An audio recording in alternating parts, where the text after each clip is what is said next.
बड़ा सरल है भक्त बनना।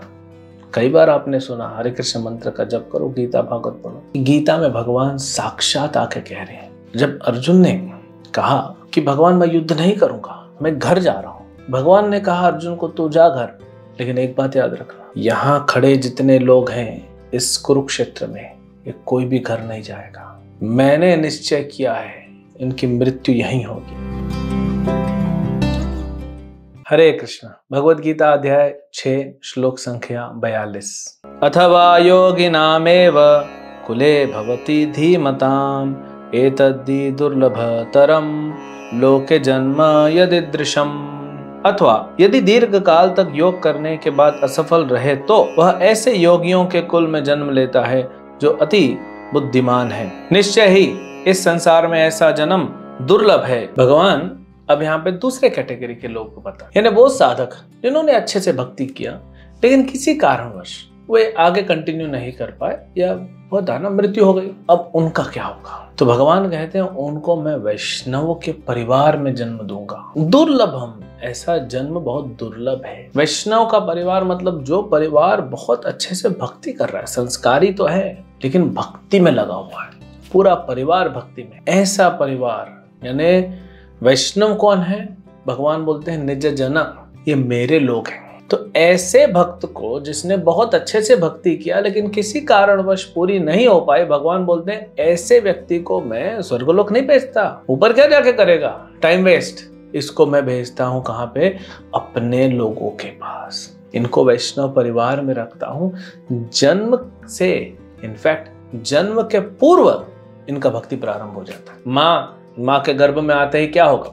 माँ भक्ति कर रही है, चैंटिंग कर रही है, भागवतम पढ़ रही है, भगवद गीता पढ़ रही है, सुन रही है, प्रसाद खा रही है। वो तो सब बच्चे को मिलता है ना। बच्चे को खाना क्या मिलता है? जो माँ खाती है उसी का कुछ हिस्सा भेजाया जाता है। तो माँ प्रसाद खा रही तो बच्चे को प्रसाद मिला, यानी जन्म के पहले भक्ति प्रारंभ हो जाती है।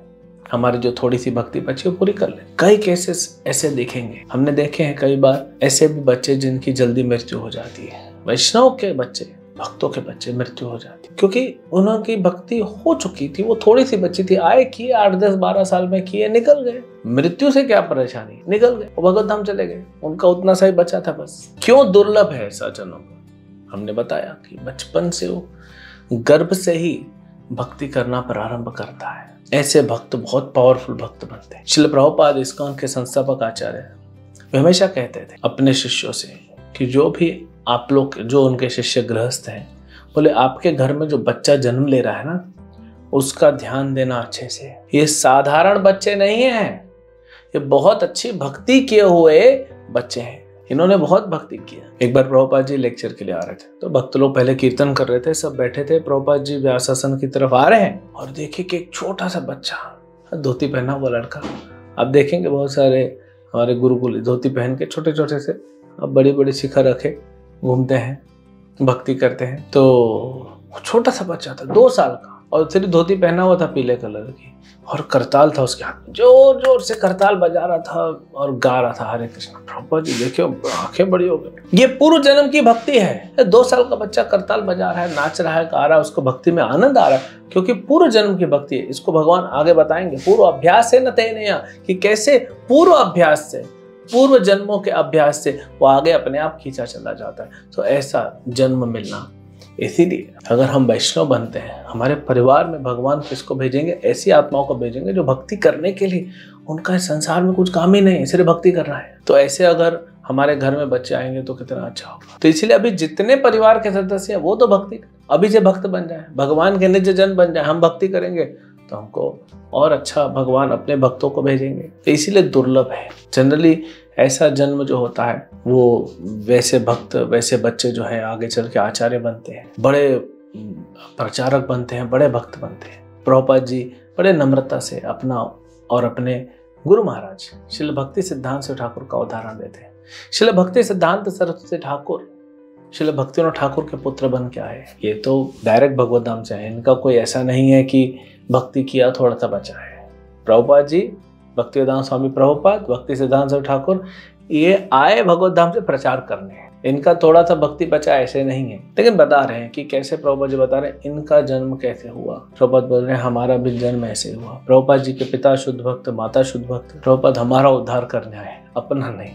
वे आए भगवत धाम से हम लोग का उद्धार करने। लेकिन बता रहे हैं नम्रता पूर्वक कि कैसे भक्तों में अगर जन्म मिले, और सोचिए जितना अच्छा माँ बाप भक्त होंगे उनके घर का बच्चा इतनी ज्यादा भक्ति करके आया होगा। तो इसलिए हम अच्छे भक्त बने। बड़ा सरल है भक्त बनना।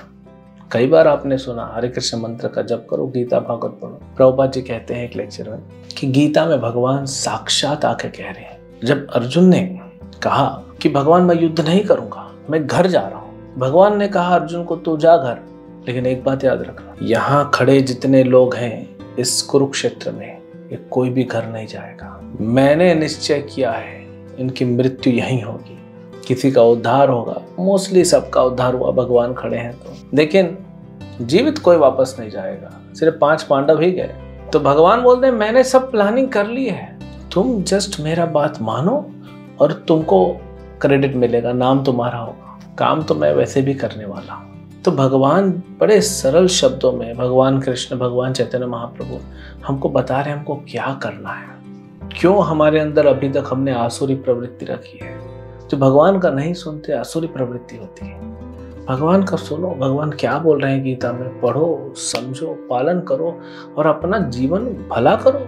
क्यों इस संसार में और दुख बढ़ाना चाहते हैं, पहले ही कम है क्या दुख? तो भगवान के हिसाब से चलो, सुख मिलेगा, आनंद मिलेगा। नहीं तो दुख तो ऐसे ही मिल रहा है फ्री में। वैसा ही जीवन चलाना है तो चलाते रहिए, लेकिन अगर आपको सुख चाहिए, आनंद चाहिए तो भक्ति करिए। हरे कृष्ण।